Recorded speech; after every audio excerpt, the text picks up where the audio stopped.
plutonium contamination in the Himalayas is one of the major reasons for its deglaciation?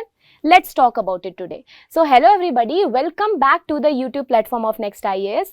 Today we are going to discuss a very unique Cold War incident involving USA, India, China and the Himalayas.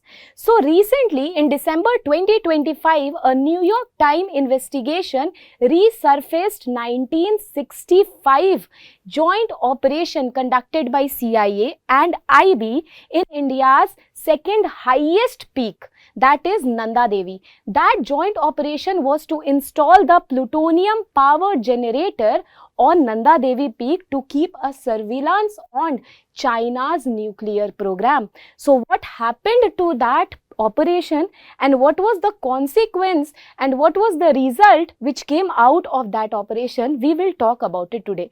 This topic is very important from your preliminary point of view because Nanda Devi as a location becomes very important for you. Nanda Devi incident talks about the environmental and the ethical concerns and also the geopolitical concerns and consequences associated with it. So from this point of view also this topic is very important for you, both from preliminary and mains point of views, because the ethical concerns would be the part of your paper 4 GS, that is ethics. So let's talk about it today. The Nanda Devi nuclear mystery. So the Nanda Devi nuclear mystery, Cold War espionage and environmental risk. Cold war का time वो था जब दो super powers world में आ चुके थे, जो कि थी रशिया और यूएसए, और ये दोनों देश ही कहीं ना कहीं नहीं चाहते थे कि कोई भी थर्ड सुपर पावर बने, और सुपर पावर बनने का एक बहुत ही बड़ा फैक्टर क्या था, वो था न्यूक्लियर मिसाइल्स। तो न्यूक्लियर मिसाइल टेक्नोलॉजी को अपनाने के लिए, उसको एक्टिव करने के लिए, उस पर रिसर्च करने के लिए और मिसाइल्स अपनी अपनी कंट्री में इंस्टॉल करने के लिए सारे देश आपस में संघर्ष कर रहे थे। They were trying to have a cold race among each other and among those countries one country was China. तो चाइना 1962 इंडिया चाइना वॉर के बाद 1964 में China started developing its nuclear missile technology and 1964 में पहली बार first time China tested its nuclear missile and that was a ballistic nuclear missile and the testing was done at the Loop Noor Salt Lake area of the eastern province of Xinjiang province of China, eastern part of the Xinjiang province of China. तो इसको रोकने के लिए और इसको देखने के लिए यूएसए की CIA और इंडिया की IB ने एक जॉइंट ऑपरेशन कंडक्ट किया और उन्होंने ये डिसीजन लिया कि किसी भी हाईएस्ट पीक पे जहां से लूप नूर और जिनजियांग प्रोविंस दिखे वहां पे एक हम न्यूक्लियर पावर जनरेटर इंस्टॉल करते हैं ताकि हम एक सर्विलांस रख पाए, हम रडार से जो है टेलीमेट्री के थ्रू हम उस पे चेक रख पाए कि आखिर इनकी फैसिलिटी, न्यूक्लियर फैसिलिटी कितनी डेवलप हो रही है। और ये इंसिडेंट और ये 1965 का जो इंसिडेंट है ये बहुत ही इंपॉर्टेंट है because this technology was actually being developed by China that time. लेकिन नंदा देवी को ही क्यों चुना गया? Why not Kanchenjunga? Why not any other mountain peak? तो लेट मी टेल यू, 1964 में सबसे पहले जब न्यूक्लियर मिसाइल टेस्टिंग जब चाइना कर रही थी तो यूएसए और इंडिया, CIA और IB ने ये डिसीजन लिया कि हम न्यूक्लियर मिसाइल को इंस्टॉल करेंगे। उन्होंने सोचा माउंट एवरेस्ट, बट वो तो पॉसिबल था नहीं क्योंकि माउंट एवरेस्ट बॉर्डर करती है चाइना को भी। अब सेकेंड बात आई कंचनजंगा की, लेकिन हाई ऑल्टीट्यूड की वजह से कंचनजंगा पे भी इंस्टॉल करना was becoming near to impossible. Now third was Nanda Devi. So Nanda Devi कहाँ पे है? नंदा देवी एक बायोस्फीयर रिजर्व है। अगर आप इस मैप को देखो तो यहाँ पे है valley Nanda Devi biosphere reserve. So world heritage site का जो स्टेटस है नंदा देवी को 1988 में मिला है। This is important from your preliminary point of view. 1988 में मिला है और Nanda Devi biosphere reserve is spread in 3 districts. 3 district में फैला हुआ है उत्तराखंड के। पहला है बागेश्वर, दूसरा है पिथौरागढ़ और तीसरा है चमोली। ये याद रखना प्रिलिमिनरी के लिए। और इसी नंदा देवी में एक इम्पॉर्टेंट नेशनल पार्क भी है जिसको कि कहते हैं valley of flowers national park. Valley of flowers national park, और ये चमोली डिस्ट्रिक्ट में पड़ता है। तो यहाँ पे इसीलिए चूज किया गया क्योंकि पहला it was in India, second कि इसकी एलिवेशन एप्ट थी जिसपे कि उस ऑल्टीट्यूड पे आप न्यूक्लियर पावर जनरेटर को ट्रेस भी कर पाओ, इंस्टॉल भी कर पाओ। But happened what, see this, यहाँ पे पहले आप थोड़ा सा इसके मैप को देख लेना। यहाँ पे नंदा देवी नेशनल पार्क है, this is the Alaknanda river. Alaknanda river जो है वो चमोली डिस्ट्रिक्ट के सतोपत ग्लेशियर से निकलती है। चमोली डिस्ट्रिक्ट के सतोपत ग्लेशियर से अलकनंदा निकलती है। और जो भागीरथी है वो निकलती है उत्तरकाशी से, गौमुख ग्लेशियर से। Alaknanda Bhagirathi meets eight Devprayag which is in Tehri Garhwal district of Uttarakhand. ठीक है, अब यहाँ पे इन्होंने इंस्टॉल तो कर दिया। After installing the nuclear power generator, और ये जो मिसाइल जो न्यूक्लियर पावर जनरेटर थी, ये देखिए आप, इनका ऑब्जेक्टिव ही था कि मॉनिटर करे चाइनीज के न्यूक्लियर टेस्ट को एट लोपनूर, क्योंकि लोपनूर में चाइना अपने न्यूक्लियर टेस्ट को कंडक्ट कर रहा था। एंड द आउटकम वाज, क्या हुआ, 1965 में सडनली एक ब्लिजार्ड की वजह से they were forced to abandon the device. Sudden blizzard आता है और वेदर खराब होने की वजह से उनको डिवाइस को वहीं पे छोड़ के जो है वो निकल जाना होता है। एंड बिकॉज ऑफ दिस आज भी एवलांचेस आने का रीजन कहीं ना कहीं इसे माना जाता है। और ऐसा कहा जाता है कि क्योंकि वो एक जो डिवाइस थी वो प्लूटोनियम पावर जनरेटर थी। और आपको अच्छे से पता है कि प्लूटोनियम पावर जनरेटर जो होती है वो एक रेडियो आइसोटोप होती है। और रेडियो आइसोटोप होने की वजह से, रेडियो आइसोटोपिक नेचर होने की वजह से वो अल्फा डीके करके पार्टिकल्स को इमिट करती है। और ये पार्टिकल्स जो होते हैं वो रेडियो एक्टिव इन नेचर होते हैं।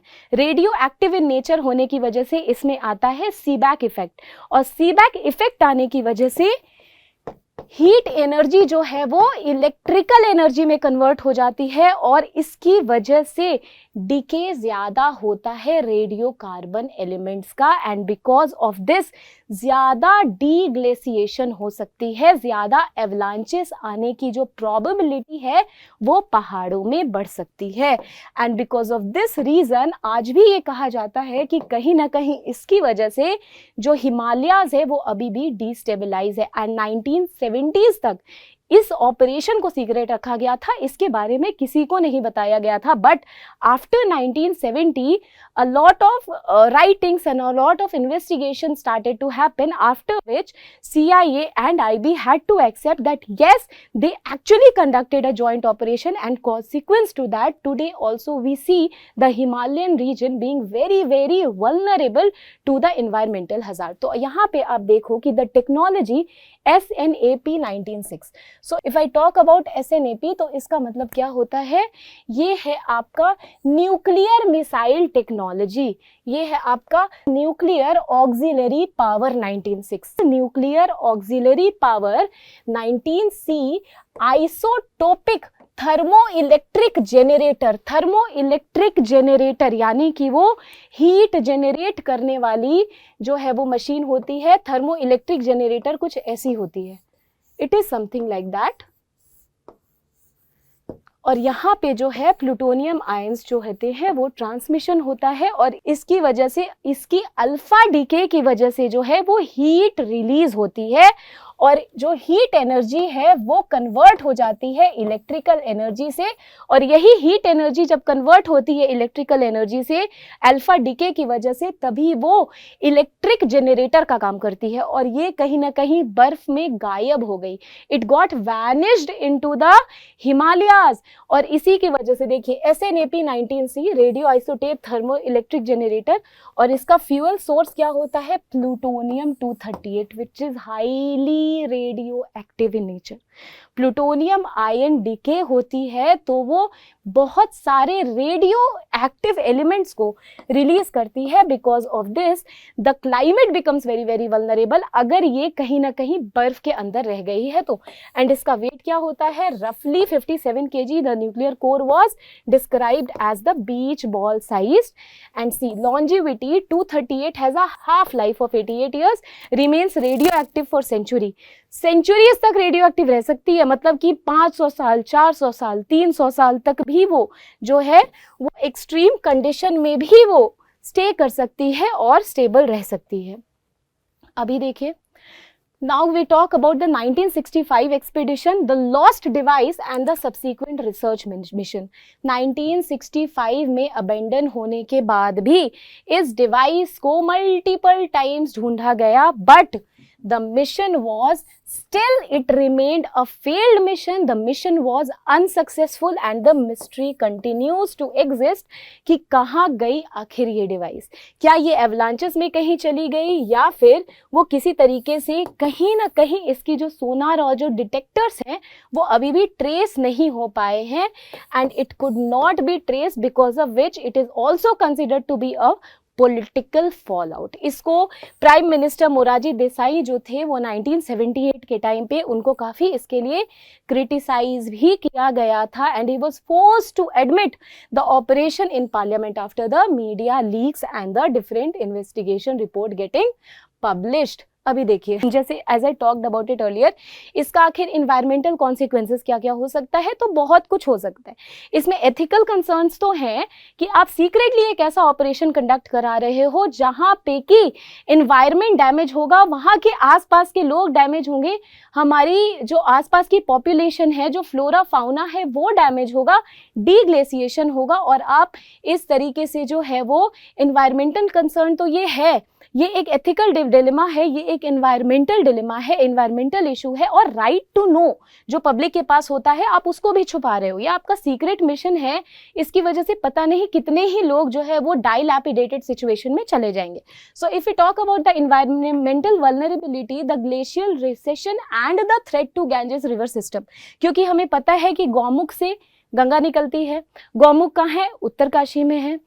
भागीरथी नदी उधर से अलकनंदा चमोली से निकल रही है, वही तो मिलके देवप्रयाग पे बना रही है ना गंगा को। तो देवप्रयाग चमोली से निकल रही है, और चमोली कहाँ किसका सोर्स है? नंदा देवी बायोस्फीयर रिजर्व वही है।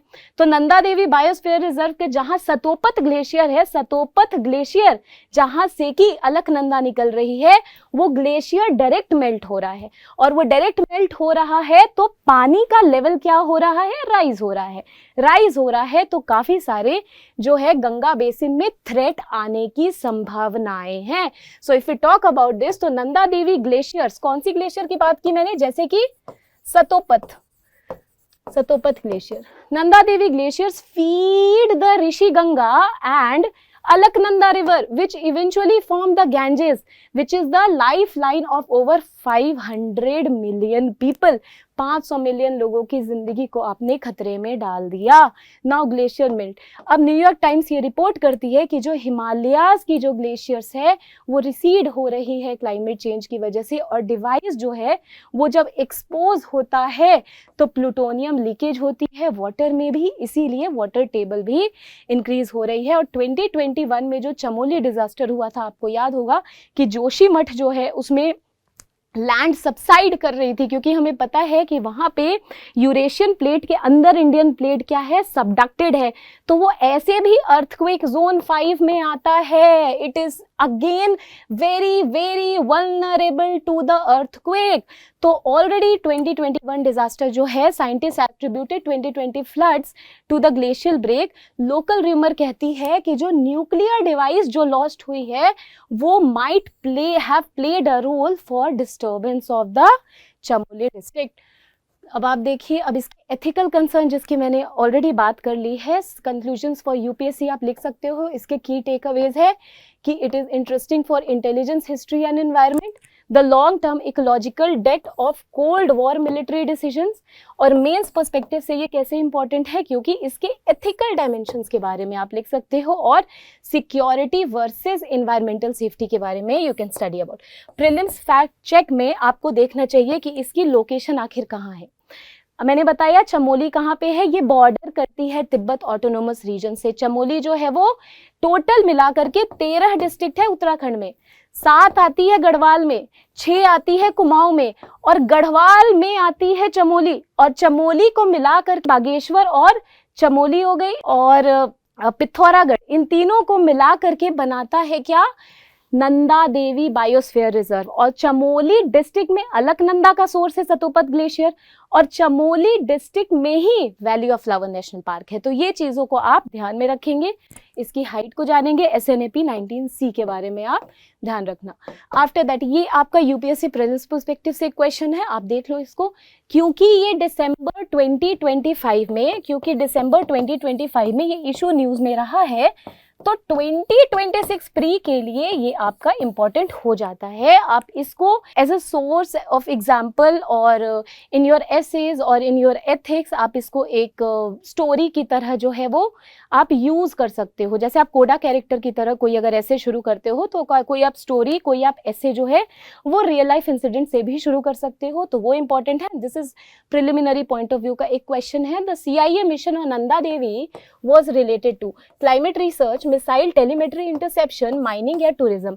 Please comment your answer, write your answer in the comment section. अब इसके बाद मेंस पर्सपेक्टिव से आपका एक क्वेश्चन है यहाँ पे, GS3 रिलेटेड क्वेश्चन हो जाता है, आप इसको जरूर लिखना और पोस्ट करना अपने आंसर्स को। Discuss the Nanda Devi nuclear device incident in the context of cold war geopolitics. GS4 के हिसाब से, एथिक्स के हिसाब से क्या आ जाता है question, examine ethical issues involve in the covert intelligence operations affecting ecology. GS1 या GS3 में भी आ सकता है, security environment threat of in fragile Himalayan region. So I hope ये टॉपिक आपको क्लियर हो गया होगा, and we will definitely be looking forward for some newer topics in our next video. Till then, thank you, take care, bye bye, and if you have any doubt you can post it in the comment section. Thank you.